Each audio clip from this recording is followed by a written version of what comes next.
Conversations, conversations, here we go, here we go. Lesson 2, the short conversation. In Lesson 2, we're going to take a look at what I consider to be the most important and socially driven interaction that adults and children engage in throughout their day.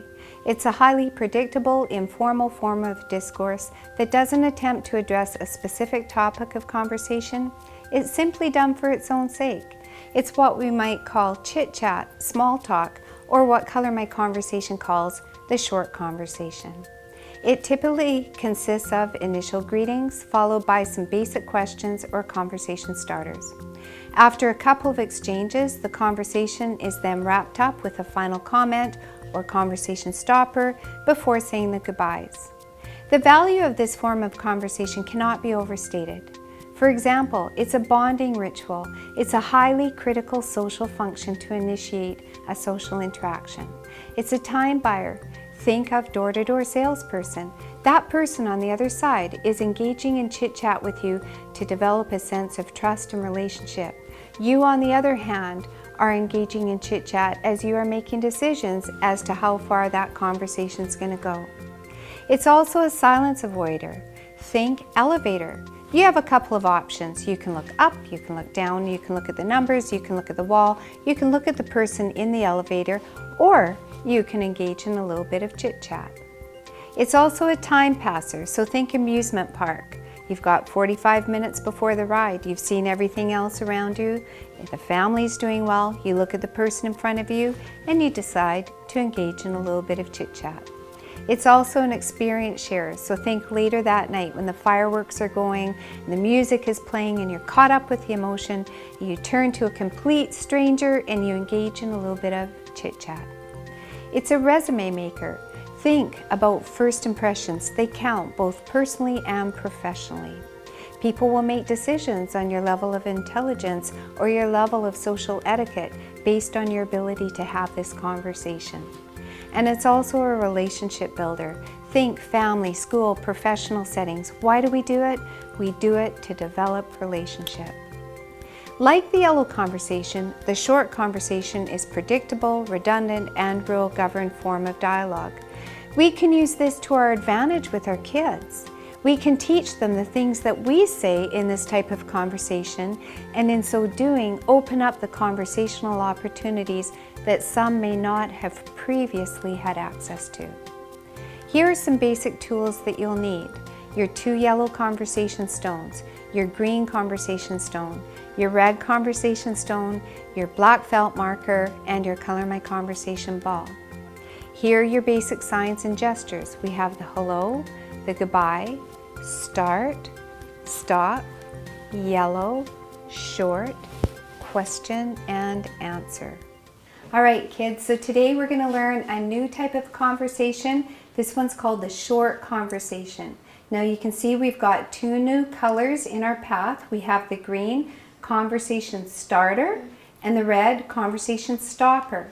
So when you think about your mom driving her car, when she comes up to a green light, what does she usually do? She'll go, right. And this is our conversation starter that goes into the conversation. Conversation starter. So let me see if you can tell me a couple of ways that we start a conversation. We usually say hello first, and then we say how are you? How are you? That's the number 1. And then we might ask another couple of questions. What other questions might we ask? What's up? What's up? What's up? Great. What's new? What's new? And if we know people, we might say, how's your family? So I'll write that one down there. So we have our conversation starter, kind of like starting the keys of a car. And then the red one is the conversation stopper. So when you think about your mom or dad coming up to a traffic light and it's red, what do? They stop. They stop, right.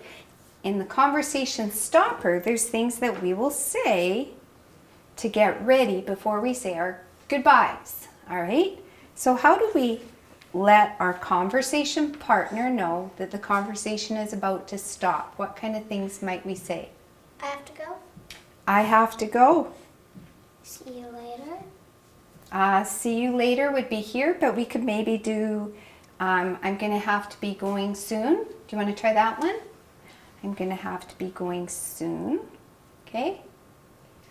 It's been nice to see you. Oh, that's a good one. It's been nice to see you. And then we go to our goodbyes. And this is the way a short conversation might look. Ready? Hi. Hi. How are you doing, Katie? I'm fine. That's good. How's your family doing? They're doing great. Good to hear. Well, listen, Katie, I'm going to have to run. Nice to see you. Yeah, you too. Bye for now. Yeah, bye. Good job. Here are 3 general takeaways from this lesson.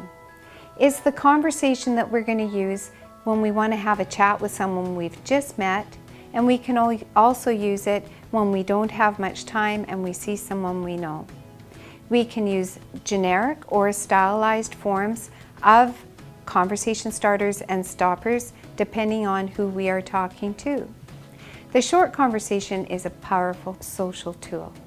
For some children, Lesson 2 will be about going into detail about the different types of conversation starters and stoppers we would use. For example, we start with how are you? In a formal setting, we may say how are you? In a more informal setting, we may say how are you doing? For other children, your goal may still be focused on improving turn taking. It may be focused on increasing eye contact or simply targeting a single phrase for each stone. Our goal in this lesson is for the children to gain more knowledge and confidence in using this highly social and engaging form of conversation.